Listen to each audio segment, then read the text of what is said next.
was the thought that if you could remove that hatred, what happens then if you remove that hatred? Well, imagine if our far right Republican friends didn't hate the far left Democrat friends, and we could actually come and have a conversation about relative issues and move forward and have a more stable and holistic viewpoint politically and society as a whole. Because What if hatred switches the objective from the collective good or whatever, however we define that, to it it, some it other it's thing. it changes it from my good to our good. Right. And it doesn't mean that we're losing sight of individual freedom. I think that has to be a principal tenet of how we live, because life is a personal journey. Hmm. Life is, I view life as it's like an adventure. It's like the story that we are living. Like we all love stories. You use the Thanos representation. We love movies. We love books. We love all kinds of, what are they? They're narratives. They're stories, right?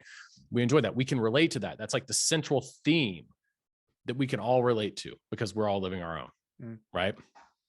So I don't think that someone can be ultra cynical and against something without having lived a certain way, without being exposed to, like if you go outside and you got hit by the bus because you weren't paying attention, but you lived and you're like, oh, I hate the bus now. Like, is it really the bus's fault that you got hit? Maybe it was, maybe it wasn't. Is it likely to happen again? Probably not, unless you do the exact same thing that you did at the exact same time, right? I mean, it's the wrong level of analysis. That's what I think that people get stuck in that, like, oh, I hate so-and-so because they did this. Right. Well, so-and-so has done like a million things, right? And that one thing makes you hate them. So maybe hate is the wrong emotion. Maybe you shouldn't set your life out to make them miserable because of that one thing. Maybe you should figure out how to make your life better instead of trying to make their life miserable. That's what I'm thinking about from a hatred perspective. Yeah, I get that. Does that make sense?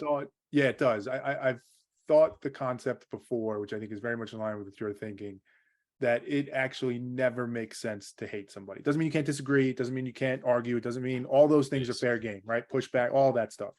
But hatred, and we should define hatred maybe, because that's probably important to it. But the working kind of general definition of it, hatred is never efficient, logical, productive. It doesn't lead to anything positive.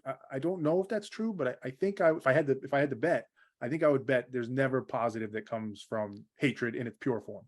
Maybe think about the grand narrative of Star Wars, right? I mean, I'm sure many people listening or watching have seen that. I mean, hatred consumes you. It consumes the individual towards an end that ultimately is not good. It's not good for them. It's the opposite of good, fundamentally. And why is it here then, though? Why do you think how did hatred evolve quite literally, like in humans? Why do you think I've thought about that extensively. I wonder, it's much like anger. I think a lot of the best work that I've ever done is because I've been incredibly angry about a situation, but I channel that anger into something productive to create something to make it better. Right. So I think anger is fine as long as you control it. You can channel it. You can turn it into something productive. Why does hatred exist? I mean, it's a question about two things that are diametrically opposed. Because if you have good, this is the old philosophical premise. Then you have to have the opposite of good. There's nothing that exists without its counterpart. That's how we view the world. Again, it's a problem of perception. So, like most things seem to be in life. So without good, there's no evil, there's no hatred, right? And without happiness, there's no hatred. So it's weird, because what's so weird to me, it has to be biological almost, because if you've seen people who hate something, it consumes their life and they go after it, and that is it, right? If you're happy about something, you're like, yeah, that was great, right? Maybe I'll do that again next weekend. It doesn't consume you in that way, right? It doesn't consume. You're not consumed by that. So I mean, it must be, but it has to be. But I think then I wonder, is it psychological? Is it like biologically ingrained somehow? I mean, yeah, like, people will say like, oh, I hate it when Sally does this. I mean, no, you don't actually hate it. Yeah, you dislike it. You don't like it. Those are very different emotions. Those are very different thoughts. Well, I wonder if it's the same concept we were on before, where, to stick with that point of like, we've gotten too, I'll use the word sophisticated, and maybe that's not the right word, but we've gotten too sophisticated intellectually for our own good, where hatred comes about through that. Like you said, anger has a function and there's a purpose to that.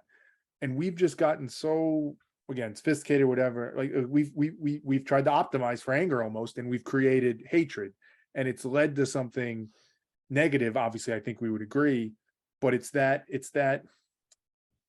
evolution to something. And I think if you follow that thread all the way out, it means humans become extinct at some point because we're evolving almost in the negative, right? Like the things we're now creating and doing are detrimental to us. And that's kind of the universe's way of saying, like, okay, then you'll be gone soon because of that. And I Sure. wonder if that's not the path and that hatred is just a part of that.